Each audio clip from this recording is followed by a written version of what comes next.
We got Israel Adesanya back here on the program. He's going to be fighting for the interim middleweight title against Kelvin Gastelum at UFC 236 on April 13th. Izzy, how are you, man? I'm gravy. Just on the way to the gym right now. Traffic's not too bad, so I'm making good time. That's great, man. Well, I appreciate you taking the time. I know you're really busy. I actually got to, ask you a question at the UFC 236 presser. I know you were there that week, which was for UFC 235, and you talked about, Kamaru Usman becoming potentially becoming the first Nigerian UFC champion, and of course he did that. I wanted to know, did you get a chance to talk to him after he won the title? Because I know that was a big moment. Not yet. Just online praises. That's about it, but not in face or personally. But yeah, I can imagine he'll be bombarded right now.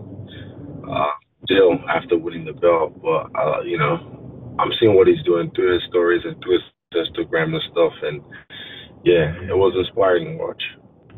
And what has been the support like from the Nigerian fans ahead of this fight? Because you're fighting for a title now. The stakes are a lot higher. Yeah, it's been crazy. I mean, this is the last hard week of training, so my phone starts to get busy around this week, and busier and busier, and next week it just blows up. So yeah, I expect the influx of messages and DMs and everything's gonna be insane, especially for this fight because of the magnitude of it. Yeah, no, it's going to be great. Who would you say in your career, whether it's kickboxing or MMA, that reminds you the most of Kelvin in terms of an opponent?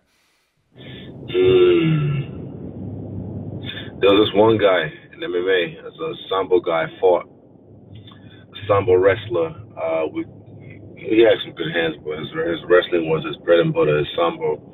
And literally same body type, same kind of stature as Kelvin. And yeah, he happened to get me down once. I got back up, got me down twice, got back up. And by the third time after I stuffed it, he realized it was too late. And I know you're on your way to training. How are things going at City Kickboxing for this fight? Very good. I mean, this has been just like any other training camp, just evolution with its variables along the way, but we always adapt and overcome them at the end of the day.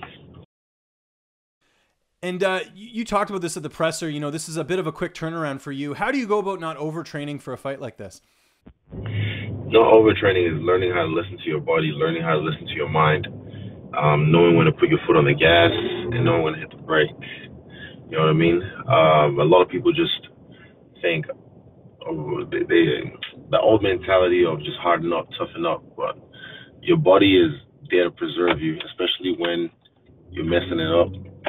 So yeah, I learned how to listen to my body, and I learned when to take time off to just live and breathe and enjoy life, the little things. So yeah, right now I'm cruising nicely, and I'm gonna peak at the right time next week.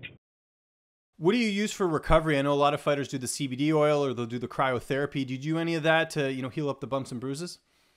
Yeah, I use like this Novador red light, like infrared light therapy or something. It has to do with emitting low levels of infrared light that helps to heal your mitochondria, your head from the knocks you get from training and some other things. But yeah, that cold showers. And just, hanging out with good people. It's good for the soul. The cold showers, do you do that Wim Hof thing with the breathing and all that? Because I know cold showers aren't very comfortable, and I know the breathing helps with that. Definitely, yeah. I've been to a few, I think 2 seminars now about that. And yeah, I've learned how to just use it. I'm not like an expert or anything. I won't claim to be like a black belt or brown belt or Wim method or anything like that. But definitely the techniques I've learned help me not just with those, but just in certain situations, certain stressful situations in general. And how about the weight cut? Everything going according to plan ahead of this fight? Yep. My weight's looking good, as always. I barely, it's another day in the office. I've never missed weight, and I'm going to start now for this fight. Who's going to be in your corner for this fight? Eugene, Twister, Andre, and I'm not sure who the fourth person is, but yeah, just a regular crew. Maybe Doug if he's got time to come through, but we'll see. He might be busy with someone else who's fighting that same night from my gym. Okay. And are we going to see a finish in this fight? Calvin's never been knocked out. I think that would be quite the feather in your cap to, not only win the title, but to be the first guy to knock out Kelvin Gastelum. Well, it's going to be my first time winning a belt, and it's going to be the first time Kelvin's finished in a bad version. Saw last week Conor McGregor tweeting out his retirement. Do you buy into any of that, or do you think we'll see him back? April Fools. Yeah, you think it's just a long April Fools? Yeah. Yeah, you got in early, because if you don't know April Fools, no one believes you. Okay, so we got to give it another week before we see if it's actually legit? I'm not even bothered. I just think he can retire if he wants, and if he doesn't fight again, I think the sport's in safe hands. And we talk about the Jacare and Yoel Romero fight. Do you think the winner of that will get the winner of whoever wins your fight against Whitaker? Because it looks like that's probably a #1 contenders. Yeah, definitely. When I fight Whitaker, whoever wins that fight will be next in line. Okay. And how do you feel like you match up against Whitaker here? And how much of an advantage is it that you fought a lot more than than Whitaker has? Let's put it this way: he's fought twice in the last 3 years. Now, if you put me and you give me 3 years, just watch. It's only been a year now, so wait the next 2 years and see what I do. I'm already overlapping him. I'm going to lap him again. We're looking forward to that. Any anime you're watching right now during camp? Do you get a chance to watch any of that? Yeah, but I haven't really been watching any anime. It's just been busy. But Bob's Burger, that's what I've been watching a lot of. Yeah. Who's your favorite character on there?